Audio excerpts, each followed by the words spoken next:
Hello everyone, we're visiting with the 17th president of Southwestern Oklahoma State University, Randy Beutler, and he has just announced today his plans for retirement.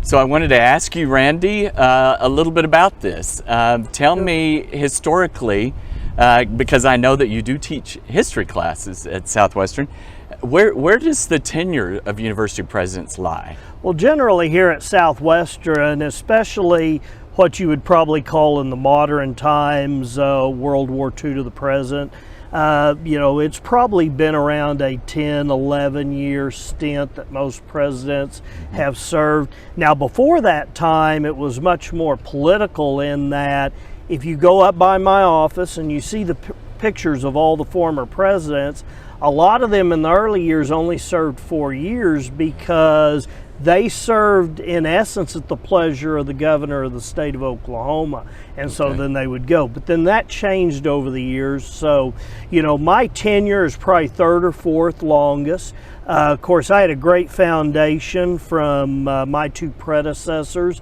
Dr. Joanna Hibbler. She served about 11 years, and then Dr. John Hayes, who served about 10 years. Now, on a national side, the average tenure for a college president is only about 5 years. So it's much different at that level, but it's been a great, what will be 11 and a half years for me. I've enjoyed it tremendously, but now it's time for some changes in my life. Right. So speaking of changes, there's been a lot of changes on the campus in your 11 and a half years. So what are some of the most memorable and things you're proudest of? Well, one of the things, and of course I also give credit to my predecessors on this institution has a great reputation for quality programs. We believe that we've been able to not only maintain that, but enhance that. And so, Southwestern Oklahoma State University is seen for the quality of its programs from our College of Pharmacy on down to our associates programs. But, there are a lot of great things that have happened on campus. We've remodeled some dorms, Black Kettle Hall, Henrietta Mann Hall, but probably one of the largest construction programs in the history of this institution. We completed about 5 years ago, and that was the Pioneer Cellular Events Center, that 93,000 square foot facility, which we were helped graciously by the people of the city of Weatherford with $7 million from a sales tax issue. That over that 5 years has returned almost $20 million in economic impact. And of course, from hosting basketball, volleyball games to concerts to trade shows to all sorts of different things. And so probably in particular that building and of course its dominance on campus. Yeah, absolutely. And those are some amazing projects. So also, this will be 30 years.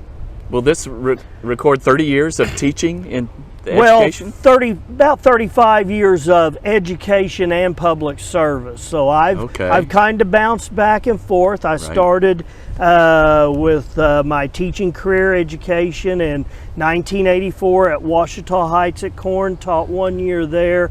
Came up to Weatherford High School, spent 7 years here. Great and wonderful, but at that time decided to run for the state legislature. Went back to my hometown of Elk City, ran there, served 8 years in the Oklahoma legislature, then went back to the ranch for a couple of years, and then a good friend of mine got elected governor, Brad Henry. I went back, joined his senior staff, served about 3 years with him, and then in 2006, my predecessor, John Hayes, asked if I wanted to come back to Southwestern. I agreed, did various administrative jobs, but also continued teaching, and still to this day. Right, very true. So you have a passion for history, obviously, having taught that and love history, and specifically Oklahoma history. So do you think that we could expect perhaps a book from you someday?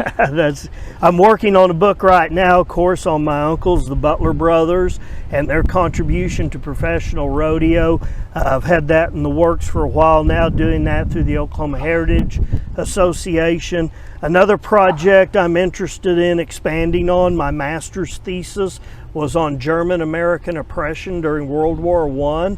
A lot of that was centered here actually in Weatherford. If you go downtown, you'll still see the imprint of the German National Bank. Of course, after the war, during the war, that became the Liberty National Bank. So I'd like to expand that probably into a book also, and several other things out there that are waiting. Wonderful, wonderful. Well, we appreciate everything you've done for the university, and we wish you all the best in your retirement. But we've got you for some more months here. Yeah. So in the meantime, we look forward to a lot of wonderful things on the campus. Well, thank you. Weatherford's been a wonderful community. Like you said, I'm here till June, but my intention is I'm going to continue to live in Weatherford. It's a great city, and proud to be a part of it. Very good. Thank you very much. You bet.